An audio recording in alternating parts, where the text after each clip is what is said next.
Shout out to LTTV.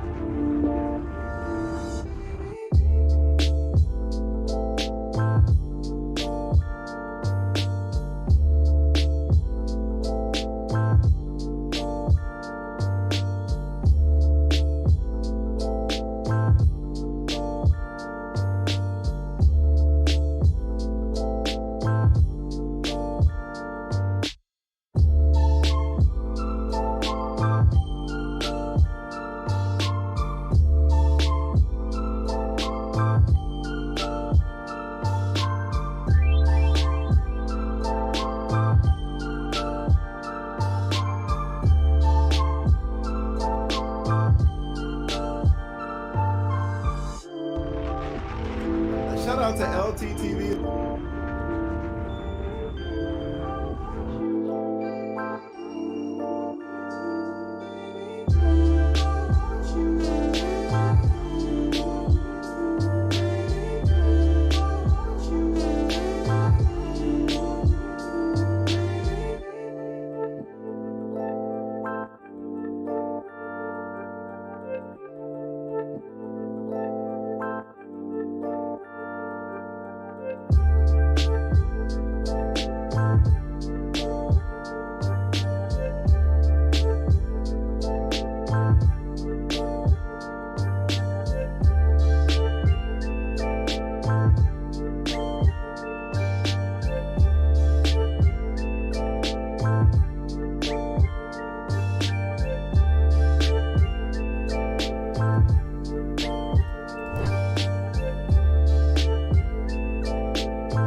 Yeah, LTTV, Blunt Talk with LT, back at it with another video. All right, so let's get into this one. Steve Harvey is labeled the world's biggest simp after trying to influence men to be stepfathers.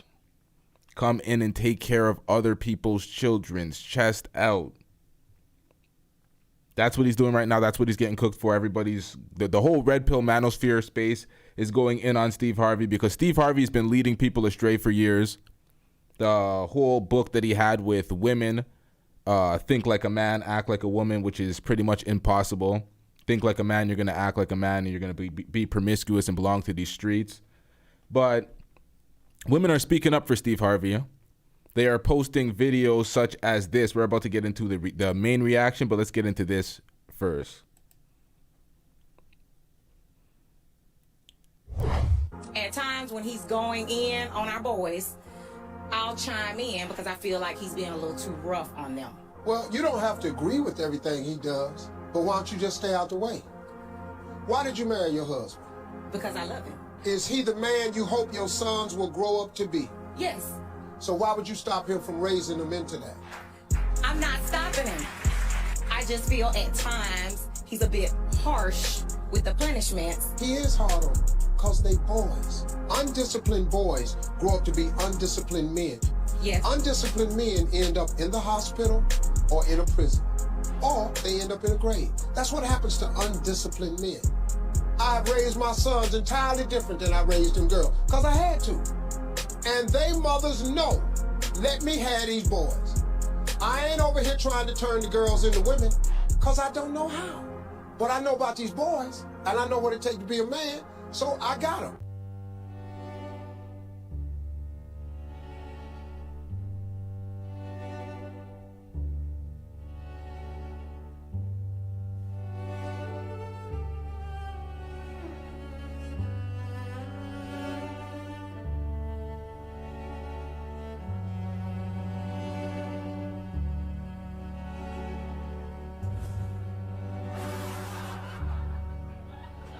but I do want to know what happened between you and Erica Banks. It's cool when they do it. I'm put like this.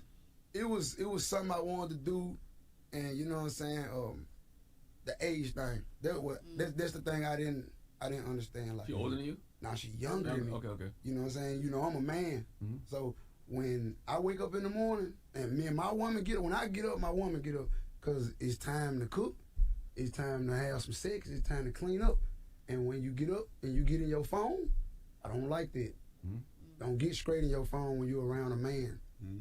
You know what I'm saying? When you get up, you're going to get up and take care of your man, then get in your phone. You're not getting up and getting straight into your phone, too, no, though, right? No, I'm getting up, taking care of my business, and that's what I mean, take care of the business. Yeah, I get what you're saying. Yeah, take care of don't jump straight in your phone. You taking care of business, so you want her to be about her business, too. Most definitely, and everybody around me, not just my woman. Okay, and like, in 2023, y'all know, like, a lot of it happen on the phone. Bookings happen on the phone. Money is calling from what? The phone. They hit what to give you some bread? The phone. So I'm gonna get up, make sure everybody's straight, check on my people, check on my account, see if we got some new money today, and then we can get up and talk about what you want to eat for breakfast. Or, you know, what you want to do today or whatever. So yeah, this on a servant who gonna get up and goddamn get on their knees and kiss his toes, and I'm just not that girl. I'm not that girl. Like, it's somebody out there for him to do that. It just ain't me. Okay, there was a lot there in that first clip. Steve Harvey, when it came to that speech about raising his sons different than women, and he was correct about that. But the rhetoric that he espouses for the public and the masses is have no standards as men. Women don't need to bring anything to the table at all. Have no standards. Just go and take care of these women.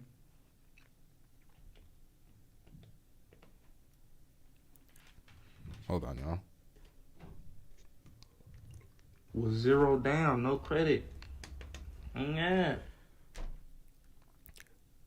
What the manosphere fucks up a lot is the conversations with women, or theoretical conversations that they put on their following to have with women, such as, what do they bring to the table? Like, you should not ever ask that question in a conversation. This is what I'm talking about when people bring manosphere conversations or talking points into conversation. You shouldn't ask that question. You should be able to evaluate what she brings to the table off of various other questions and watching her actions and understanding who she is. You'll understand what she brings to the table. So, is the chat not working in here? I knew something was up. This is weird. All right, we still got the other chat. Shouldn't ask those questions. When it came to Finesse 2 times and Erica Banks, he understood that he chose wrong. She's also a rapper, public figure. She's a working woman. It was a bad fit at the end of the day. No, not that chat, AB Promotions. There's a chat on the screen that's immortalized that's not popping up. I realized that after the first comment. But, yeah. So she made this response video, but she's clearly the archetype of a modern woman. What folks are generally trying to steer away from, or folks of value are trying to steer away from. They want more of a traditional woman. But, you know, he wasted his time and he expected something different from a woman that wasn't that. So it is what it is. He made the decision to break up. You know, you have choices in life. You sometimes make the wrong decisions. You always can recover from it. So it is what it is. No real commentary on them. This is just an example of what people are going through in modern day situations, trying to find somebody that they're compatible with. Let's get to the Steve Harvey video of him speaking about women bringing nothing to the table and men being more traditional. I want to see it in long form because everybody's seen the video that's been popping up. The video that went viral of him saying that he's sick of this generation and women don't need to bring anything to the table. Me paraphrasing. Let's get into the full context of the clip. How did you and Marjorie reconnect? God said, no, you not. No, you not. You not finna do that. You finna get yourself together. Now, you done lost everything twice. Twice. You want to do it again? You want to do it again, or you want to see what I got for you? You like a cat, Steve. The day after my divorce, I went to Vegas. Okay. I'm gambling. My bodyguard Boomerang on the phone talking to this girl named Sharon in Memphis. He asked about Marjorie. He said, Marjorie doing pretty good now? And I hadn't talked to her in years. Right. Boom tapped me on my shoulder and said, hey, man, I got a phone call. I said, dog, I'm gambling. You know, I'm talking to nobody. He said, no, dog, you need to take this phone call. So I thought something was wrong. So I got her from the roulette table. I said, hello. She said, boy, what you want? I said, Marjorie? She said, yeah. So I just said, so how your punk ass husband doing? That's the first thing I said. Cause he's a punk ass dude to me. I still hold strong. I've never retracted that statement. Okay. Whoops. I said, how your punk ass husband doing? Cause I had heard she had got married. Right. She said, boy, I've been divorced 3 years. Uh-oh. Light bulb go off? You start smiling? I'm talking about, man, like a head, like a halogen light bulb, and they hadn't even been invented then. Ding! I ended up going to Memphis, met her for lunch. Hold on, y'all. She told me about a divorce. I said, I'm divorced too. She said, boy, shut up lying. Because it hadn't went public. Right. And she said, shut up, I know you got married again. And I said, no. And she didn't really believe it. It took me 2 weeks to convince her. We talked on the phone that New Year's Eve. She was in Hawaii with her kids. I'm on the phone with her all night, man. Just remembering stuff. Hadn't seen her. In Valentine's Day 2000. Now, folks that don't catch this live stream probably won't be able to see the video in the reaction because this is Shannon Sharp's podcast, which is backed by FS1. They have strong copyright, so they're going to copyright claim this to the point where the video probably won't be visible if I want to keep this in monetization mode. So we're probably not going to have this after, so this is probably the only time to see the video in the reaction. Let's get back into it. Or maybe I play an instrumental and it could stay. She came to New York. That was it, dog. She ain't left your side since. No. And God said, that arrival and departure sign, you're going to take that down off the wall. No, that's annoying. Wow. I showed it to you one time. You didn't get it then. But and after her, man, I mean, really, you look at my career and my life after her, it's just been a rocket shot. You credit her for everything that we see Steve Harvey sitting here today. You credit her for that. The man that you became, the way you dress, the way you talk, the things that you have going on great in your life. You said, that woman over there. Because I know what it is. Now, a lot of dudes won't do that, and I understand that. You want to get your shine on, you this and you that. Yeah, but I was that before, and I wasn't this or that. Right. I was a comedian before. Right. I was a TV star before. So you tell me what the difference is. It got to be her. Right. Because for the first time, man, I had peace at my house. Oh. When you got peace at the crib, dog, you can plug in your battery pack and get rejuvenated to go out here and deal with the rest of this shit you got to go deal with. Right. I understand peace at the crib, but you're giving her too much credit, sir. You would have peace at the crib if there was nobody in there but you and yourself, right? So I don't understand that. So you're swapping out the girl that was a headache, the girl that was draining you, that you ended up divorcing, and then you got a girl that's much easier to deal with, and then now you're giving her the credit instead of looking at, wait a minute, this girl back here was a huge detriment to my success, and now that I have a less of a headache, I'm able to be more successful for myself. But it is what it is. He's married. He wants to keep the house in good order. Doesn't seem like he's wearing the pants, so let's get back into this. Because hey man, you know, them folks out there, they ain't not finna change. Racism out there. Right. It's on TV, it's on the internet, it's alive and well. She would give me the juice and the charge I needed to go back out there. She encouraged me. She told me I was something when I felt bad. She gave me but we was at the house laughing, having a good time, man. If you look at, since 2000, we got married in 2007. If you look at from 2007, I got Family Feud in 2009. The book came out 2009. Miss Universe after. Now, remember, I did a reaction to Steve Harvey's show back then when he was speaking about being $20 million in debt. He was married to the same woman, but he was $20 million in debt, and then he had to get up and work his ass off, take on all these gigs, work all these shows, host everywhere, do all sorts of comedy. it was at that moment where he built his work ethic to a level that was just unmatched at that point, and he was able to make that money, able to become that star on TV. But he attributes it to his... This is just weird, man. This is a little double talk because we've reacted to that thing in the past and give him credit for that, but now it's looking a little suspect in the light. Let's get back to it. That. The talk show after that. Little big shots after that. Oh shit, what up, chat? I didn't even say what up to y'all. Let's get it. The Judge show. The radio show got big after that. 4 books later, the movie came out, Think Like a Man. All this after that. What else is it? I just locked in with this chick, man, and she gave me a lot of good. Yeah, that whole Think Like a Man, you were down and out, and you wanted to sell people the problem. That's what always happens. People know that selling the people the problem is the easiest way to profit. So women, think like a man. Let's screw up a generation of people and then come back here and then tell people that they're fucked up. This generation's messed up and y'all aren't traditional and X, Y, and Z that we're about to get into. Let's listen to it. Good advice, man. She made me see things in a different way. And it was her, man. And it's okay, man. It's people don't want to do that. Now, I know they tired of hearing me saying, but what you want me to say? Shit, I ain't got nothing else for you. Shit, it wasn't just all me. Right. She gave me the mindset to be me. And that's crazy, man. It's like there's a dude named Nuri Muhammad. Mm-hmm. I wish I had my phone, man. You hear what he said? He said she gave him the mindset to be him. She's definitely leading the relationship and wearing the pants, and he's going outside. You're trying to espouse this rhetoric to men for men to follow this message. It's not going to work. Hear what this dude said about relationships. It's the coldest thing.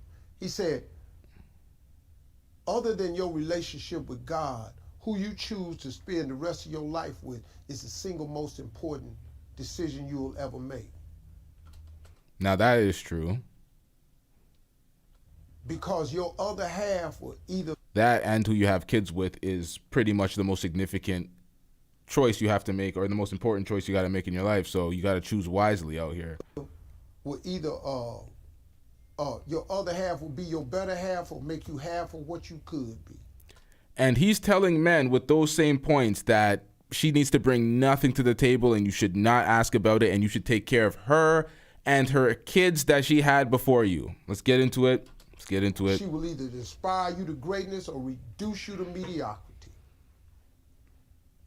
And then he went on to talk about, he quoted Minister Louis Farrakhan, and then at the end of it, he said, so choose wisely. And that was the first time, man, that I'd ever chose wisely. And it was the best thing, because a woman like an elevator button, man, they can take you up or down. If you get the right one, you got something.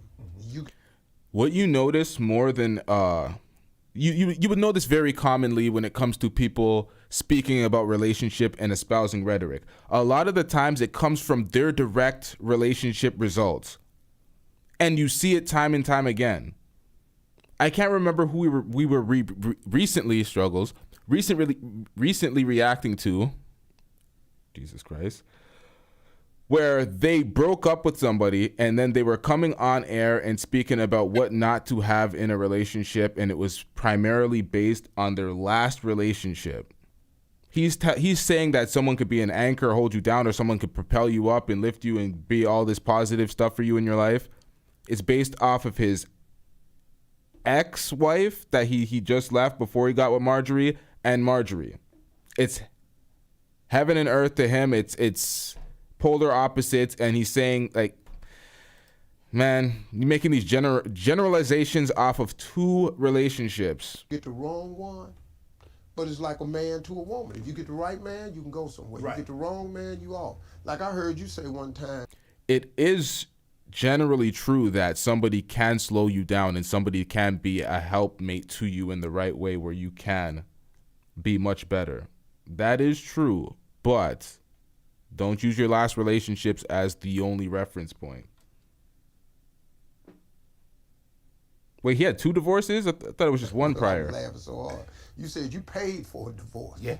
I said this dude right here was committed. But see, I want people to think she was getting a divorce already. I didn't break the home up. I don't because give a damn. Because you know how people take it and run with it. Yeah. She was getting a divorce. They And were here go the happy. money. Right.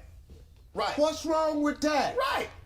I'm trying to invest in my future. Right. See, these dudes kill me. That's what's wrong with this generation today. These young boys today, what do she bring to the table? The hell you mean, man? What do your ass bring to the table? You got a woman that can come to the table that can make another you.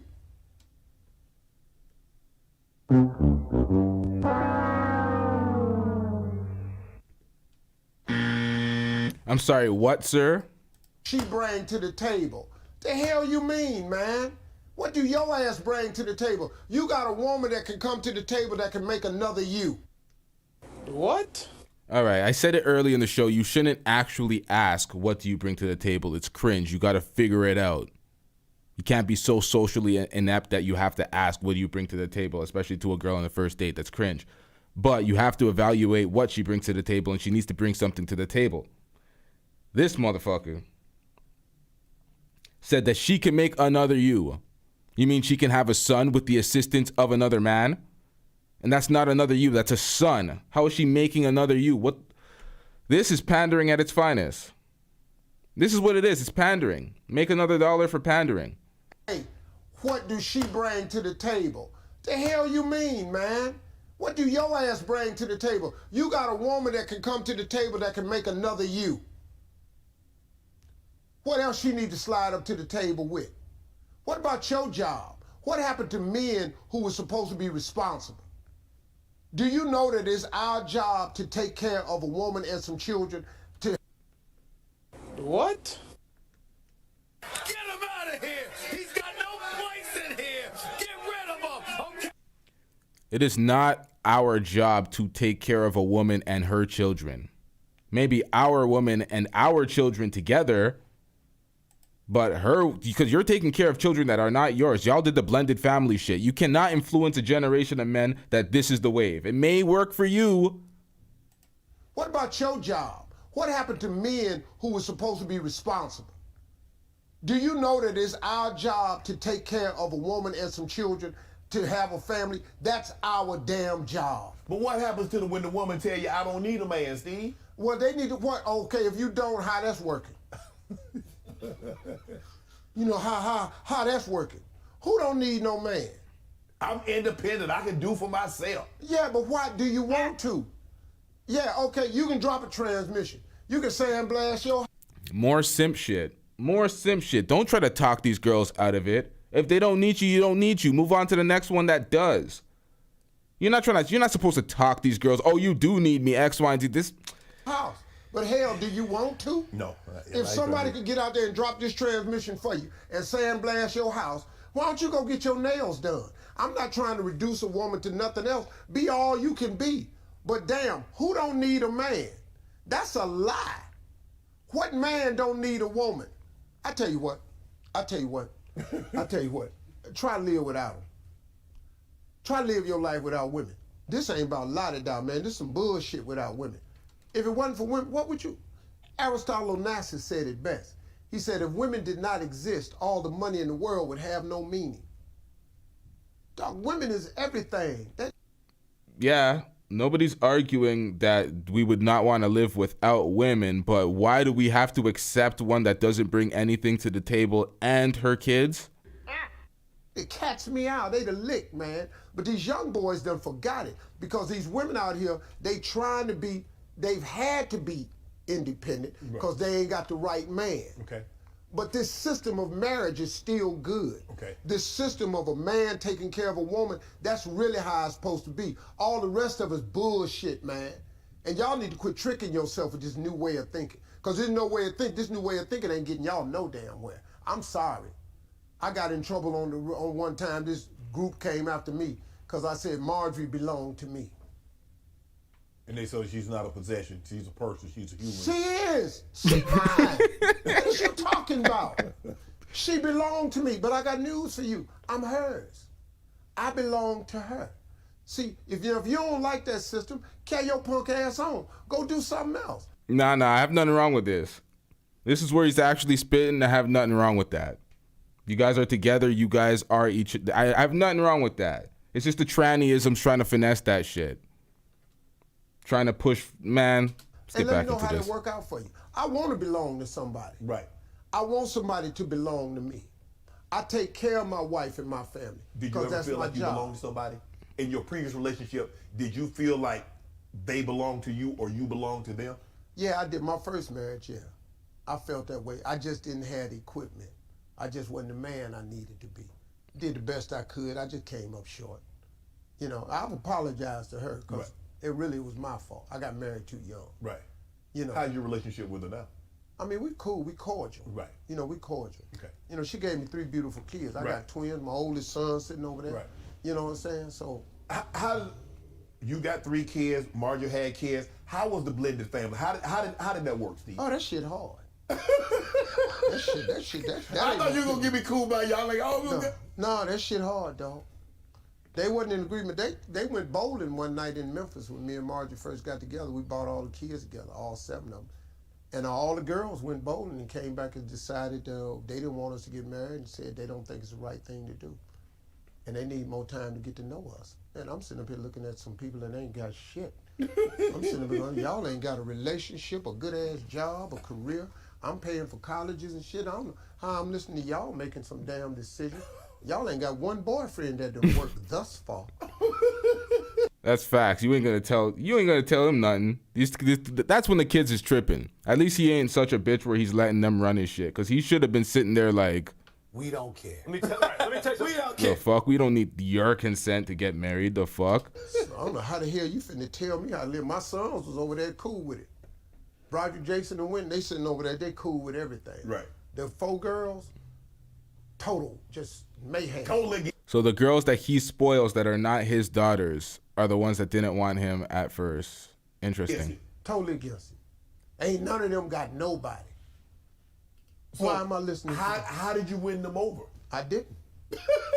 You're like, I'm doing this. Me and your mama, we doing this. No, I love this girl. This girl, best thing for me. Now, we going to work. Now, we going to create an atmosphere of love, and everybody's invited into it. Right. And everybody want to come into it can come into it. Mm-hmm. And it was a point, man, where like all of them except the oldest one, my 2 daughters had graduated from college. Mm-hmm. Morgan was out of college. So the 3 girls were living on their own. Everybody else lived in the house.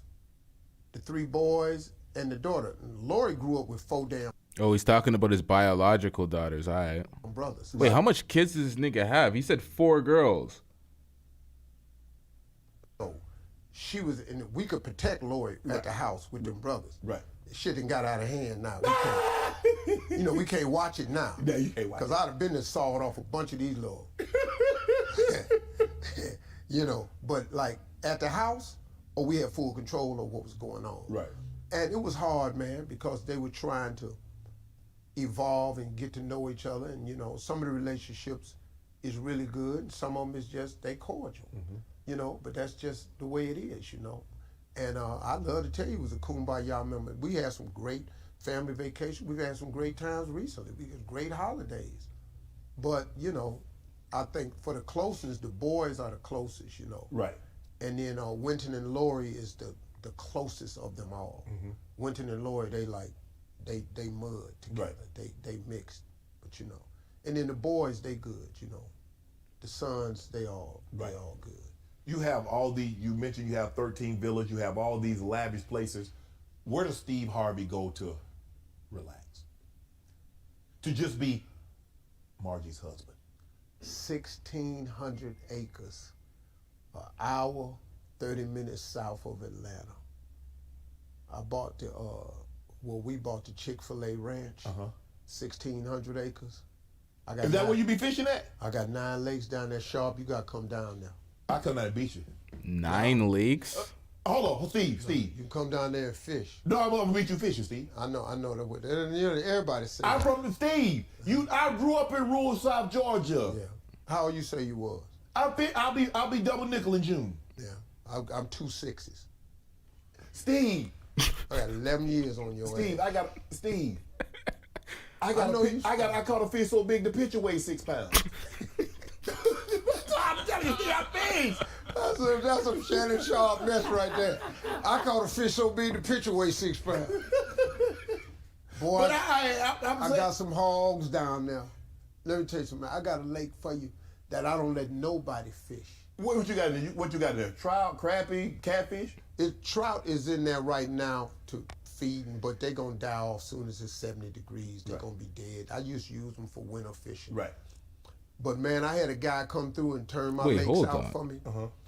I'm like, well, how did this get into a deep conversation about fishing? Is this the end of Steve Harvey simping? Are we going to get a verdict in? We're going to let this 5 minutes left play, and let's see what else he has to say in regards to giving relationship advice to the masses again, and then we will give our verdict. I killed off all the fish.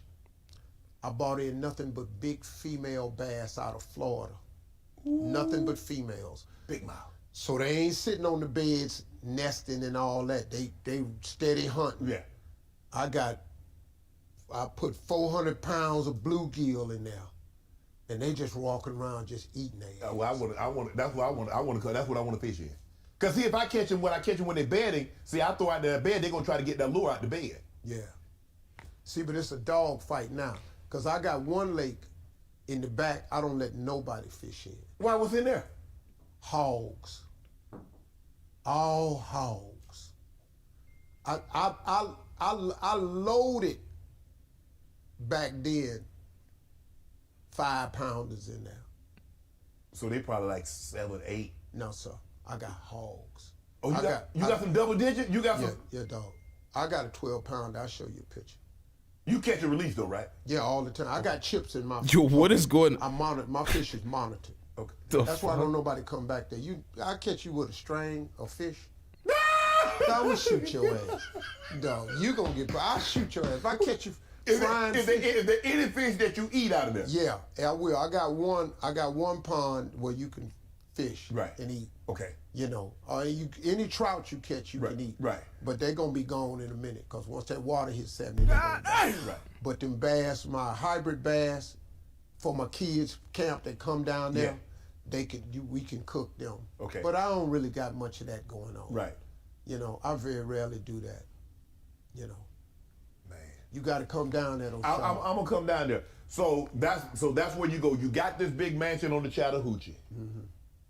Is that your prize? Yeah, I can't complain about that. That dropped overlooking in the my hat lap. of Chattahoochee.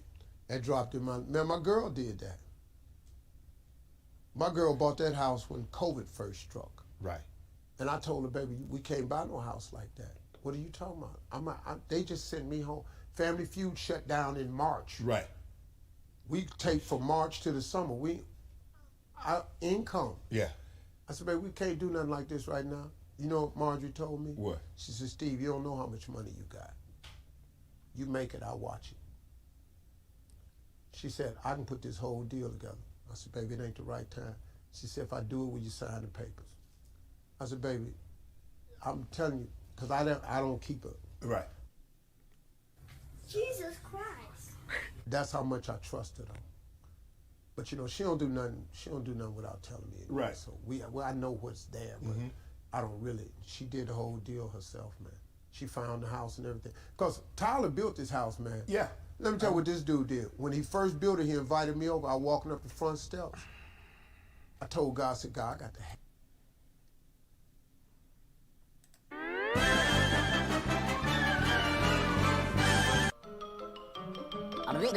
That's all, folks.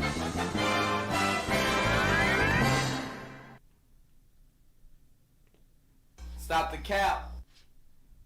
Have something like this. Can't nobody see you in the front or the back? No, that was ridiculous. That was ridiculous. Simp of the year. Yeah, she's just wearing the pants. She can just do whatever the fuck she wants. She's making executive decisions. And she's like, no, it's cool. You got enough money. No, it's cool. We're in a bad time. No, it's cool. Don't worry. I want this house. It's cool. What the fuck is going on out here, Steve? What did that last divorce do to you?